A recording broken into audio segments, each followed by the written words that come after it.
Zanin, bonjour. Alors, le micro, on montre le micro de Laurence. Bonjour. Voilà, c'est parfait. Alors, l'énigme de la rose, je le disais, donc je ne l'ai pas lu. Quel type de recherche vous avez fait? J'imagine que vous avez lu et relu Le Petit Prince et que vous êtes allé vraiment au fond des choses. Et pourquoi ce titre, l'énigme de la rose? J'ai écrit l'énigme de la rose, les richesses philosophiques du Petit Prince, parce que c'est quelque chose qui n'avait jamais été exploré jusque-là. On aborde la symbolique du Petit Prince, on aborde bien entendu l'aspect littéraire, et on parle de Saint-Exupéry le pilote. Et moi, ce qui m'intéressait, c'était de pouvoir fouiller les symboles et d'y trouver un rattachement à la philosophie, puisque je suis philosophe de formation et que c'est mon 12e ouvrage en philosophie, donc c'est vraiment mon champ d'exploration. Et alors, en plus, je précise, il sort aujourd'hui. Oui, je l'ai eu en main aujourd'hui, je l'ai découvert et c'est émouvant. Donc c'est pour ça que j'ai souhaité le faire passer, parce que bon, c'est la naissance aujourd'hui. C'est la naissance aujourd'hui, l'aboutissement, on va dire, de 3 ans de travail, puisque j'ai lu à peu près 150 ouvrages sur Saint-Exupéry, biographie, etc. Toutes ses œuvres et ses correspondances.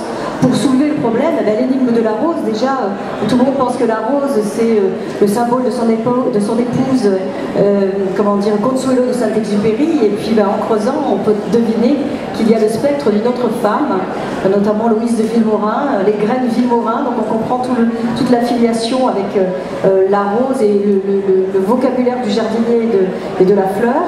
Et puis il y avait dans tous ces symboles quelque chose d'énigmatique pour moi. Pourquoi demander à dessiner un mouton alors qu'on n'étend pas? On pourrait peut-être espérer plutôt des vivres, quelque chose pour survivre. Et j'ai compris que finalement il y avait des mots laissés ça et là par Saint-Exupéry, qui lui-même avait une formation de philosophe, il avait vu Poincaré, Leibniz, il y a beaucoup de choses à en dire en fait. Pour moi qui n'ai pas lu le livre, l'allusion que vous faites avec le spectre d'une autre femme, ça veut dire quel type de relation avec Louise de Villemorin? Saint-Exupéry et Louise de Villemorin ont eu une relation qui a duré presque 3 ans, et ils ont été fiancés. Et quand elle a su qu'il allait continuer son parcours de pilote, et notamment pour l'aéropostale, ce qui était une aventure extraordinaire pour l'époque, la famille de Louise de Villemorin a estimé que c'était pas assez digne, on va dire, de la jeune femme en question.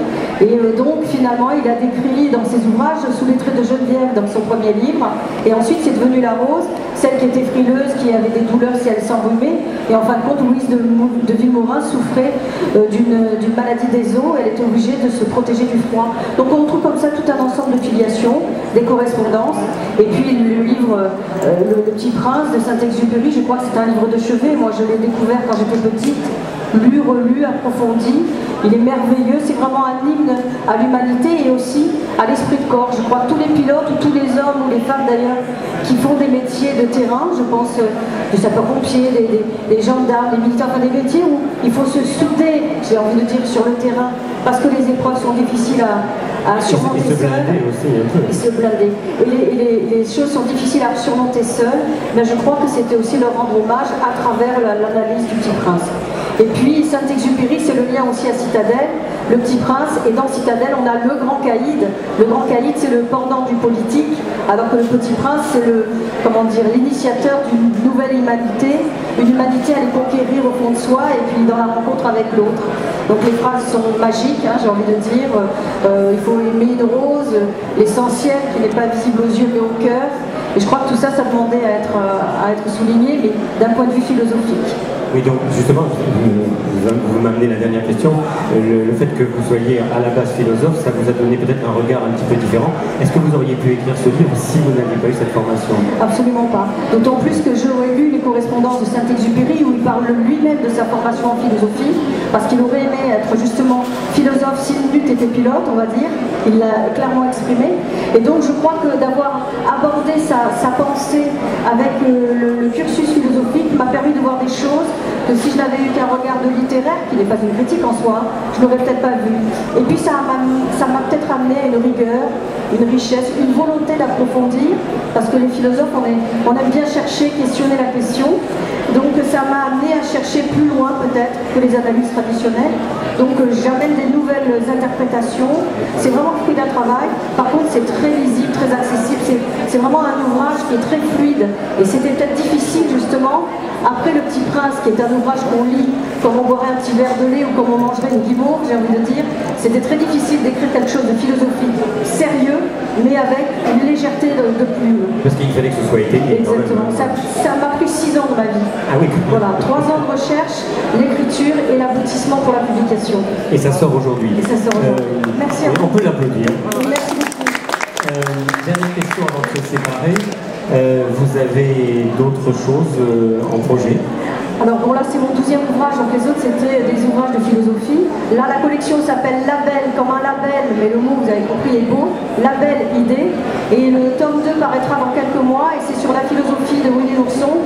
Winnie qui en fin de compte est l'œuvre d'un philosophe et penseur anglais, Mine. Donc tout le monde connaît la version Disney, mais pas le livre. Et en Angleterre il fait l'objet de thèses parce que c'est un peu le La Fontaine de l'Angleterre. Et à suivre il y aura aussi l'analyse du livre de la jungle, Deviens un homme mon fils, et là ça sera aussi l'analyse philosophique de tout ce qui est la philosophie, l'anthropologie, et puis ce livre magnifique qui est devenu un film par Disney et qui est fabuleux. Ça me fait penser, vous le faites tomber, c'est bien parce que Saint-Exupéry a chuté plusieurs fois en avion. Donc ça va vous porter chance. Voilà, Laurence Vanin, donc sur le stand de la librairie Masséna, c'est ça, aux éditions Ovadia. Merci beaucoup de nous avoir fait partager votre passion, qui quand même s'étale sur 6 ans, pratiquement. Oui, 6 ans, c'est une belle gestation quand même. Oui, une belle gestation et maintenant c'est un grand soulagement. Et le plaisir de le partager surtout. J'attends les retours des lecteurs. Merci beaucoup. Merci à vous. Merci Laurence. Vous pouvez la retrouver donc sur le stand de la librairie.